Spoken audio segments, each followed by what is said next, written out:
Qual é o livro mais amado da Bíblia? Não é uma pergunta fácil. E sempre que nós lemos a Bíblia, por exemplo, um livro inteiro, nós dizemos, este é o mais bonito, até lemos o próximo. E assim nós vamos até trocando em função de nossos momentos, nossas circunstâncias, mas eu estou seguro que o livro dos Salmos está...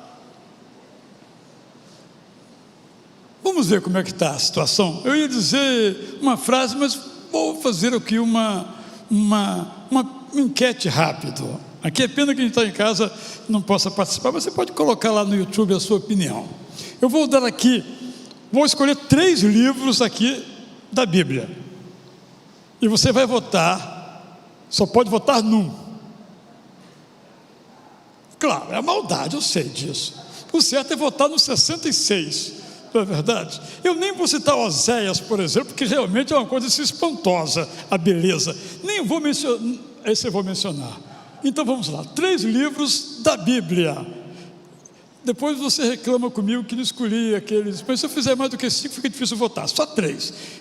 Eu quero que você vote em qual desses 3 livros você mais ama. Você ama todos os 66, não há dúvida, mas tem aquele amor maior. Então eu vou só mencionar quais são os livros e você então vai fazer a sua votação quando chegar a hora. Gênesis, Salmos, Isaías, João e Efésios. Está difícil. Escolhi 5 aqui, ok? Então vamos lá. Mentalizou? Me ajuda a repetir aqui. Eu falei Gênesis, Salmos, Isaías, João e Efésios, certo? Então vamos lá, vamos votar então agora. Só põe num, hein? Não vicia a votação. Se você votar mais de um, está viciada a votação. Então, quem ama, vem aqui, pastor Cine, me ajuda aqui para contar esses votos, porque isso vai ficar na história da igreja, nos anais da história da Igreja Batista Itacuruçá, às vésperas de completar 86 anos. Então, quem ama mais do que os outros o livro de Gênesis? Olha, rapaz, temos Gênesis aí, ó.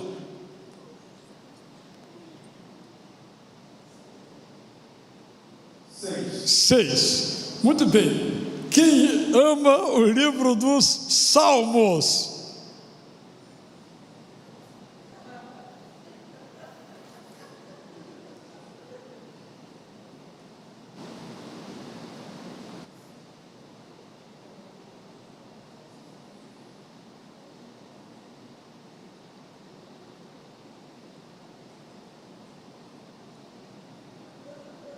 (46). 46. Ele contou com a direita, mas ele é canhoto, não sei se está valendo.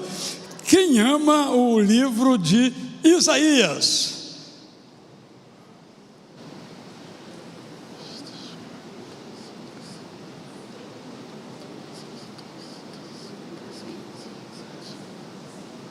(19).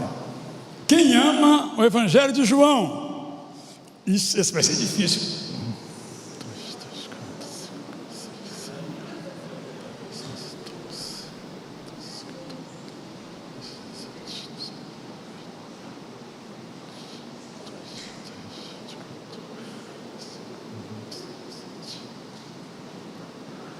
20, 30.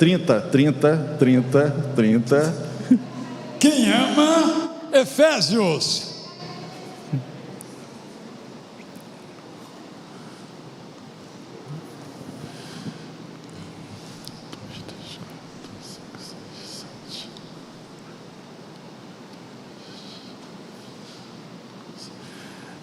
(13), pastor João. Só que eu já tenho que te pedir perdão, que eu acabei viciando aqui, porque eu esqueci dos nossos irmãos lá da galeria, e eles também votaram. Bom, mas não há dúvida com relação ao livro que foi vencedor, mesmo levando em consideração lá os nossos irmãos, que eu contei só aqui na última, peço desculpa aqui aos nossos queridos irmãos. Mas certamente segue a tendência. Então eu posso dizer que na Igreja Batista Itacuruçá, o top one, o número 1 dos livros preferidos é o livro dos Salmos. Eu acho que isso aí é uma pesquisa nacional, mundial, cósmica. Acho que até os anjos também preferem. Agora, quais são os temas dos Salmos? Os assuntos mais presentes nos Salmos? Acho que todos vão concordar que é o tema do louvor. É o top. A maioria dos Salmos é sobre louvor, certo? Outros salmos são os salmos da história do povo de Israel. Então, quanta história narram, por exemplo, a travessia pelo Mar Vermelho, toda hora aparece. Tem salmos sobre o Messias, são poucos, mas tem salmos sobre o Messias. Mas vocês sabem qual é o assunto, afora esses mais amplos assim, específico, mais comum nos salmos? É o tema da justiça. O que revela então um dos atributos de Deus. Sempre falamos em Deus onipotente, onipresente, onisciente, e é totalmente verdadeiro, mas um dos atributos de Deus é a sua justiça. Então, há mais de 30 salmos sobre justiça, exclusivamente sobre justiça. O mais conhecido deles é o Salmo 37, que ele começa dizendo: confia no Senhor, entregue o seu caminho. Mas o tema do Salmo é o problema do triunfo dos malfeitores. Se Deus é justo, por que os malfeitores, os malvados, os perversos se dão bem? Então ele não é justo. E quem leva esta preocupação ao ponto mais elevado, inverte o 37, é o 73, Salmo de Asaf. Então, esses salmos geralmente são assim: Senhor, eu sei que és poderoso. Tem um salmo que chega a usar uma linguagem até pesada: o Senhor é vingador de sangue, poderoso. E sei que és justo. Até um hino que nós cantamos: justo é o Senhor em todos os seus caminhos, que é um dos salmos ali que foi musicado. Então Deus é apresentado como justo.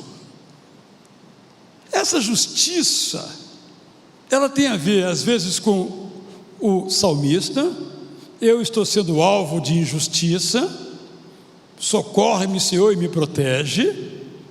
E essa justiça às vezes é uma justiça contra todo o povo, uma injustiça contra todo o povo.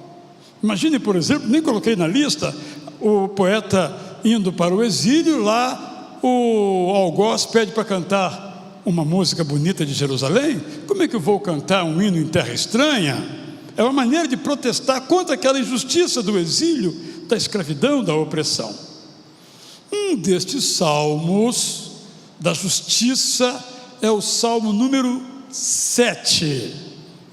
Começo por ele porque ele é o primeiro dessa sequência dos salmos de justiça, e eu gostaria de lhe convidar então a lermos juntos e a refletirmos sobre este salmo especificamente, porque ele também é uma espécie de parâmetro para os demais salmos. Vamos ler então? Salmo 7, que começa com um pedido inicial, versos 1 e 2. Senhor, meu Deus, em ti me refugio. Salva-me de todos os que me perseguem e livra-me, para ninguém como leão me arrebate, despedaçando-me, não havendo quem me livre. Esse é o pedido inicial. Lembro que na Bíblia, quando nós encontramos a palavra Senhor, é Yahvé. Quando encontramos Deus, é Elohim. Então, Elohim é um termo genérico para Deus, e Senhor é um termo exclusivo do povo de Israel. Só o povo de Israel tem Yahvé. Todos os outros têm Elohims, tem deuses ou Deus. Na segunda parte, o poeta declara a sua inocência. Versos 3, 4 e 5. Senhor, meu Deus, se eu fiz isso de que me culpam, se eu cometi alguma injustiça, se eu paguei com o mal quem estava em paz comigo, eu que poupei aquele que sem razão me oprimia, me perseguia, então que o inimigo, aqui não é Satanás, mas é o inimigo da rua, do trabalho, me persiga e me alcance, pisoteie no chão a minha vida e reduza a pó a minha glória. O poeta aqui declara, diante das acusações feitas contra ele, que ele é inocente. Na parte 3, que vão dos versos 6 a 9, o poeta pede que Deus haja. E aqui uma palavra típica dos Salmos: levanta-te. Como se Deus estivesse acomodado, sentadão lá no trono, pouco se importando. Então ele diz: levanta, chegou a hora do Senhor agir, para de ficar aí só contemplando. Levanta-te, Senhor, Yahvé, na tua indignação, mostra a tua grandeza contra a fúria dos meus adversários e desperta-te em meu favor, segundo o juízo que designaste. Reúnam-se os povos ao redor de ti e das alturas domina sobre eles. O Senhor, Yahvé, julga os povos. Julga-me, Senhor, segundo a minha justiça e segundo a integridade que há em mim. Que cesse a maldade dos ímpios, fortalece o justo, pois sondas a mente e o coração deles, ó Deus justo. A parte 4, que é a mais longa, tem uma declaração sobre a justiça divina. A parte anterior, sobre a justiça humana, daquele que ora. Agora, a justiça de Deus. Deus é meu escudo, Ele salva os retos de coração. Deus é justo juiz, Deus que sente indignação todos os dias. Se alguém não se converter, Deus afiará a sua espada, já armou e deixou pronto o seu arco. Para o ímpio, já preparou as armas mortais, fez as suas setas inflamadas. Verso 14, eis que o ímpio está com dores de iniquidade, concebeu a maldade e dá luz à mentira. Abre e aprofunda uma cova e cai nesse mesmo poço que faz. A sua maldade recai sobre a sua cabeça e sobre o próprio crânio desce a sua violência. E a parte 5 é uma declaração de amor a Deus final. Eu, porém, diferentemente dos ímpios, dos perversos, eu, porém, louvarei o Senhor segundo a sua justiça e cantarei louvores ao nome do Senhor Altíssimo. O verso 1 tem a frase: me perseguem, Senhor, meu Deus, em ti me refugio, salva-me de todos os que me perseguem e livra-me. O salmista está aqui mostrando aquilo que é real em nossas vidas. Todos os dias nós somos alvos de injustiças. Disseram que falamos que nós não falamos, acusaram-nos de fazer o que nós não fizemos, por exemplo. E a imagem que o poeta usa aqui é que as pessoas, esses inimigos, adversários, nos querem arrebatar, como os leões fazem com as suas presas fracas. Então esse é um ponto importante. Deus é justo, mas a injustiça campeia no mundo. Às vezes essa justiça é lá fora, mas às vezes é com a gente. A injustiça lá fora dói, e deve doer muito na gente. Infelizmente, Nosso noticiário, quando a gente acha que aquele crime, aquela maldade, aquela barbárie é o fundo do poço, vem uma outra mais profunda ainda. O ser humano, ele faz rodízio de maldade. E essa semana vimos notícias só em nossa cidade tão trágicas. A injustiça é intrínseca à sociedade, a nossa em particular. E nós também fazemos parte desse mundo injusto, e nós também somos alvos de injustiça. É isso que o Salmo nos quer dizer. Não estamos sozinhos nisto. O salmista sofria de igual modo. Mas o verso 3 diz: Senhor meu Deus, se eu fiz isto de que me culpam, se eu sou merecedor de pagar por aquilo que eu fiz.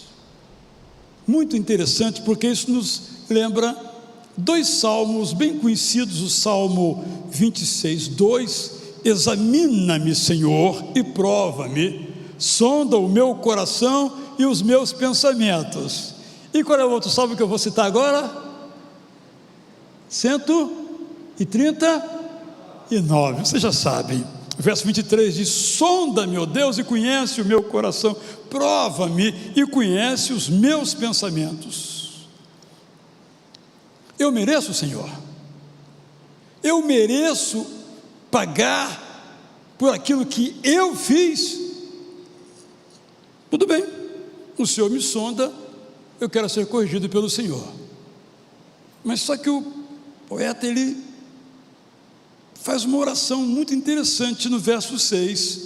Levanta-te, Senhor, na tua indignação. O Senhor é justo, o Senhor se indigna com a injustiça.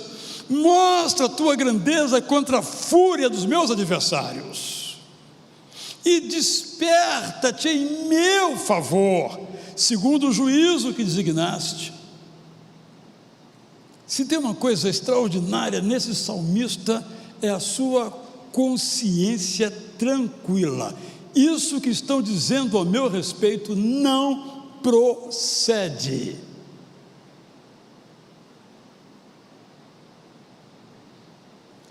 Se ele fez, ele pede perdão. Mas se ele não fez, ele espera que Deus lhe faça justiça. Essa semana, uma atriz que está completando 70 anos, eu só li a manchete, dizia o seguinte: eu não me arrependo de nada. É muita santidade numa pessoa só, porque eu creio que todos nós aqui temos um monte de coisa que nos arrependemos, mas ela, por alguma razão, não se arrepende de nada. Não é esse o tom do salmista.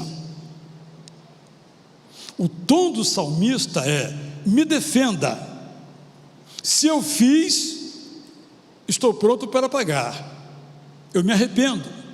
Se eu não fiz, eu quero que o Senhor diga a todo mundo que eu sou limpo. E o poeta vai num crescendo, porque mais adiante ele fala o seguinte, ele diz assim, verso 8: o Senhor julga os povos, eu sei, então julga-me, Yahvé, segundo a minha justiça e segundo a integridade que há em mim. Ou esse cara é insolente,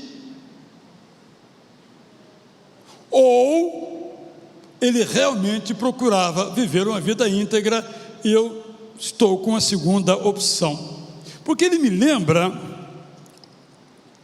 Marcos, uma outra oração na Bíblia, no livro de Neemias. Se lembra? Sei que você gosta desse livro, o livro sobre administração. E o governador-geral Neemias, ele disse: Senhor, olha, lembra de mim, hein? É muito interessante, ele vai descrevendo a história, as coisas boas que ele faz, ó, lembra de mim.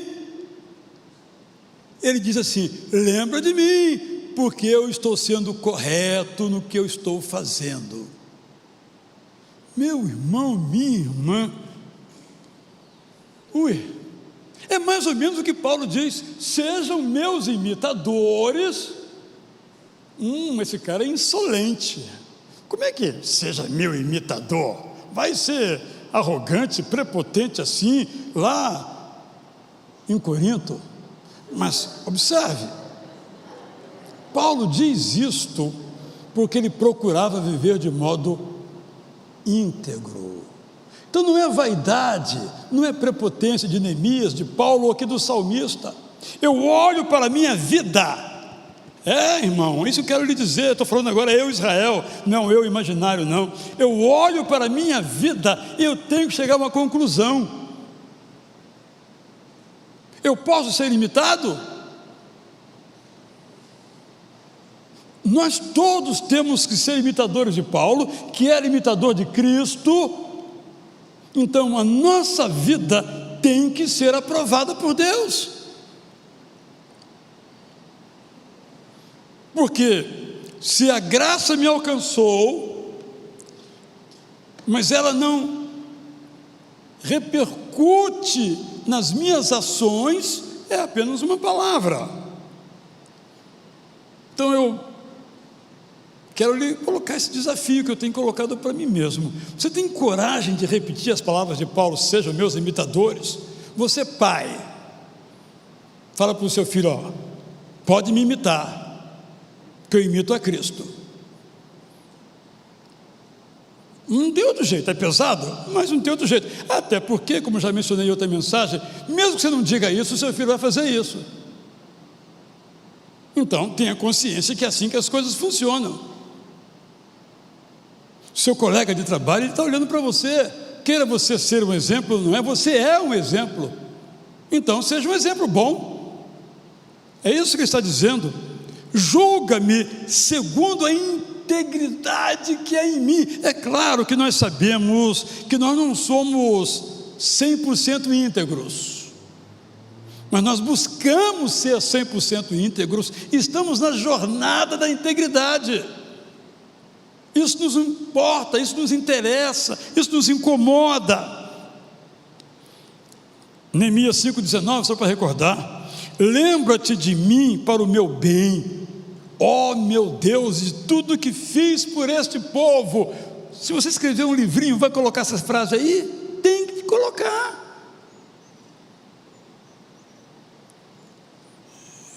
Nesse mesmo salmo ele diz: Deus salva os retos de coração. Salvar aqui no sentido de livra, protege, cuida. Deus é o meu escudo, porque Ele salva os retos de coração.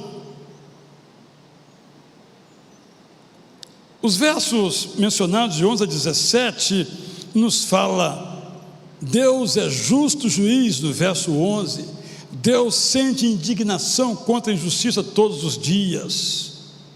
E vai apontando aqui como Deus age. E eu acho que isso nos quer dizer o seguinte: a justiça de Deus é uma tranquilidade para nós. O Salmo 37 diz assim: olha, eu conheci um cara que deitava e rolava. Eu conheci um cara que era arrogante, prepotente, injusto. E esse cara era rico e famoso. E quando alguém falava sobre Deus, que nada, olha o que eu tenho aqui, olha aqui, ó, eu preciso lá de Deus. E o poeta usa a imagem de cedros do Líbano, era frondoso, bonitão, como cedro do Líbano. Aí, lá no finalzinho do Salmo, na segunda linha do versículo está escrito assim: passei e não estava mais lá. Cadê? Cadê o cara? Não está mais lá. Cadê aquela glória? Neblina. Cadê aquela mansão? Virou pó. Cadê aquele jardim cheio de jardineiro trabalhando? Tudo formiga agora. É a justiça de Deus. Então a justiça de Deus nos tranquiliza. Nós não estamos vendo essa justiça aqui agora, mas pela fé nós podemos dizer que Deus é justo. Então, se isso é contra mim, se isso é algo em nossa sociedade, Saber que Deus é justo nos tranquiliza e nos convida a ser justos no plano pessoal, nos convida a ser justos na nossa sociedade. Eu sei que em nosso meio, às vezes, há um ideário do quanto pior, melhor. Quanto pior o mundo estiver, está provando que a Bíblia está certa, que no mundo é ser assim mesmo. Quanto pior estiver, está ótimo, porque Jesus Cristo vai voltar logo. Esse versículo não tem na Bíblia, mas o pessoal coloca como se fosse verdadeiro. É verdade que nós nunca vamos ter na terra uma sociedade justa. De fato, só quando Cristo voltar, para aqueles que o seguem. Mas também é verdade, quando olhamos para os salmos, olhamos para os profetas, olhamos para Jesus, nós vemos homens de Deus que se empenharam pela causa da justiça, em todas as suas dimensões. Isso está claríssimo na palavra de Deus. Não temos, portanto, nenhuma razão para dizer quanto pior, melhor. Não, quanto pior, pior. E nós, então, que somos os luzeiros, diz o apóstolo Paulo, nesse mundo, a nossa vida, junto com as nossas palavras, mas nessa ordem, deve reluzir a justiça de Deus. Nós não podemos ser onipotentes, não podemos ser onipresentes, não podemos ser oniscientes, mas podemos ser justos. É um atributo divino que nós podemos demonstrar na nossa vida. Mas penso ainda que o verso 17: eu, porém, louvarei o Senhor segundo a sua justiça e cantarei louvores ao nome do Senhor Altíssimo, é uma afirmativa de que nós podemos confiar. Por isso eu vou cantar na justiça de Deus. Eu quero então resumir dizendo assim: primeiro, esse Salmo 7 e todos os salmos de justiça nos ensinam que devemos saber que Deus ama a justiça. Isso pode nos incluir para o bem e para o mal, para a bênção e para castigo. Deus é justo não é só contra aquele que nos persegue. Deus é justo quando nós também fracassamos, quando nós também falhamos. Ele é justo de modo completo. Às vezes nós temos aquela ideia de que Deus é justo para com os maus, mas conosco Ele é um pouco tolerante. Bom, então Ele não é justo para os inimigos, a lei; para os amigos, o favor, parodiando aqui uma frase antiga da política mineira. Não, Deus é justo. Isso me inclui para o bem e para o mal, no sentido de para ser livre dos malvados, mas também pagar o preço da minha maldade. É bom incluirmos esse assunto em nossa pauta teológica. A justiça de Deus é completa, não é parcial. Segunda lição que eu aprendo com esse salmo é que nós devemos clamar por justiça. Todo o salmo é uma oração, é um clamor por justiça, em relação ao salmista, no caso, em relação a nós e a todos os injustiçados. Devemos clamar, orar a Deus para que haja justiça, para que os crimes sejam punidos. Segundo eu li recentemente, apenas 10% dos homicídios do Brasil, o homicida vai para a cadeia. Ou seja, 90%, ou seja, praticamente todo mundo, nada acontece, segundo esse dado que eu li. Então nós temos que clamar pela justiça, interceder pela justiça, trabalhar pela justiça. Terceiro,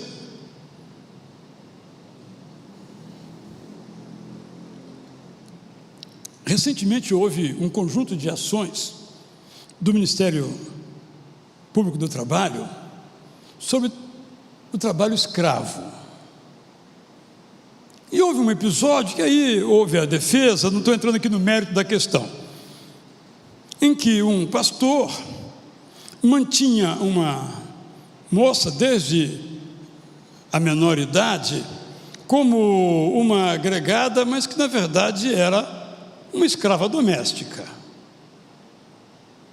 Estou usando a figura de um pastor só para mostrar que todos nós devemos pugnar, buscar, para que aqueles nossos relacionamentos comerciais, profissionais, pessoais, sejam justos.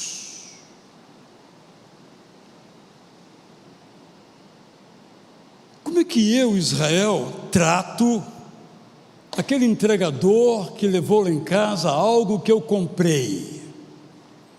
Sei que está complicado nesses dias, mas no geral, como é que eu trato? Vai lá em casa prestar um serviço, como é que eu trato essa pessoa? É um diarista que vai lá em casa uma vez por mês ou 2 vezes por mês, como é que eu trato essa pessoa?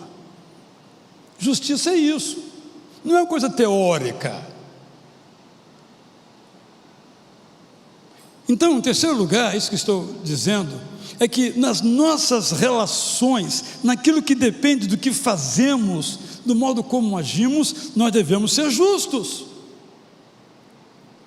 Justo com as nossas palavras, justo no modo como remuneramos as pessoas no trabalho que exercem para conosco, no modo como as recebemos, de modo como nós as despedimos. Que atrás daquela pessoa que nos presta um serviço tem uma história. Recentemente eu vi um entregador, acho que de comida, ali na rua em que mora aqui a família do Alexandre e da nossa diaconisa ali, Helenice, conde de Itaguaí, empurrando uma bicicleta. Aí eu disse: você faz entrega de bicicleta, não de moto? Andando com ele assim, estava esbaforido, procurando o endereço, o número, não sei se era na casa da Helenice, não sei, acho que era, deixa para lá, não vou nem entrar em detalhes aqui. Ele disse: eu entrego de bicicleta porque a gasolina está muito cara, não dá para arcar com as despesas do combustível, não é? Mas temos visto aí uma grande companhia que trabalha com aplicativos de transporte. Tem sido difícil usar porque os veículos ficaram em menor número, porque o pagamento que recebem, alguns deles não conseguem pagar o combustível, mostrando como o mundo é injusto e mostrando como nós nos relacionamos com essa injustiça. Então, nosso comportamento tem que ser pautado pela justiça. Aquela que nós queremos que façam a nós, é esta que devemos fazer para os outros. E por último, nós devemos confiar na justiça de Deus. Para mim isso é um conforto, porque realmente quando a gente vê certas coisas, dá vontade de fazer o que nós não devemos e apelar para a violência, como se a violência combatesse a violência, porque na verdade só gera mais violência. Mesmo que ela não pareça prosperar, no final das contas, a justiça vai prosperar, porque Deus vai, nos termos do profeta, se levantar e fazer justiça. Esse é o tema dos Salmos. E temos diante de nós aí esse desafio tremendo. Você muitas vezes já ouviu a seguinte frase que eu vou mencionar agora, muitas vezes já ouviu: nós somos um percentual significativo, os evangélicos me refiro aqui, da população brasileira, mas nós temos tornado a nossa sociedade mais justa?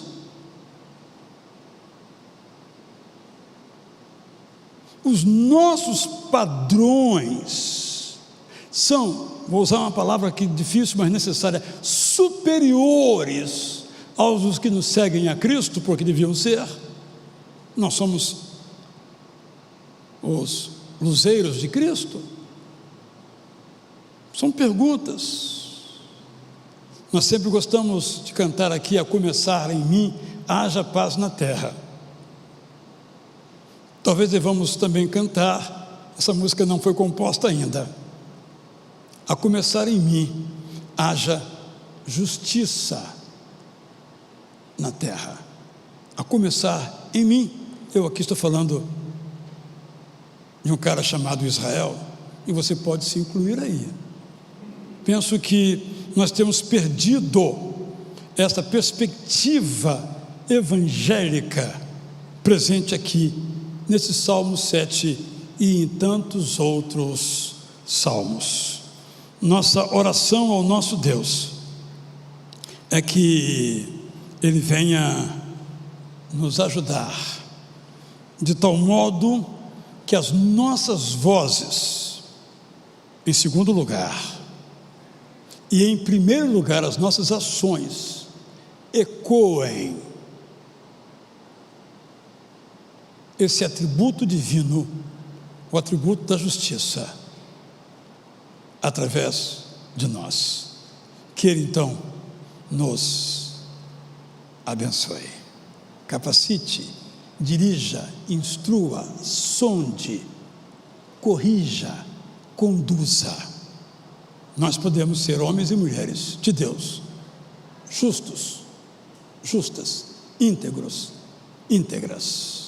E aí, se nós formos, as pessoas verão, nossos empregados verão, nossos patrões verão, nossos familiares verão, nossos colegas verão, e vai ser uma influência abençoadora. Assim seja, em nome de Jesus. Você diz? Amém.